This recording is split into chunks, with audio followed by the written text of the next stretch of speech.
Tiga fakta yang menarik tentang kunyit hitam. Kunyit hitam ni asalnya daripada Asia Tenggara, termasuklah negara kita Malaysia.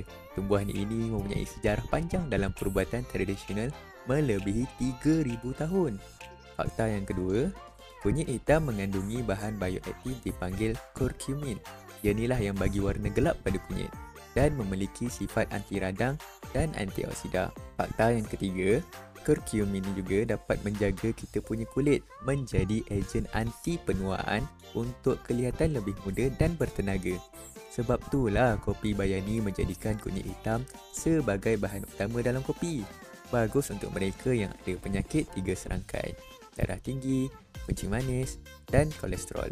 Bukan hanya untuk kesihatan, malah untuk kecantikan daripada dalam. Follow kami untuk info-info herba macam ni dan jangan terlepas promo-promo akan datang.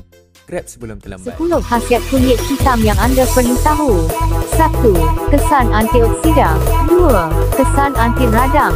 3. Mencegah masalah asma. 4. Memberi kesan analgesik. 5. Mencegah pertumbuhan kulat. 6. Mencegah pertumbuhan bakteria. 7. Mengawal gangguan kemurungan. 8. Mengawal gejala muntah dan loya. 9.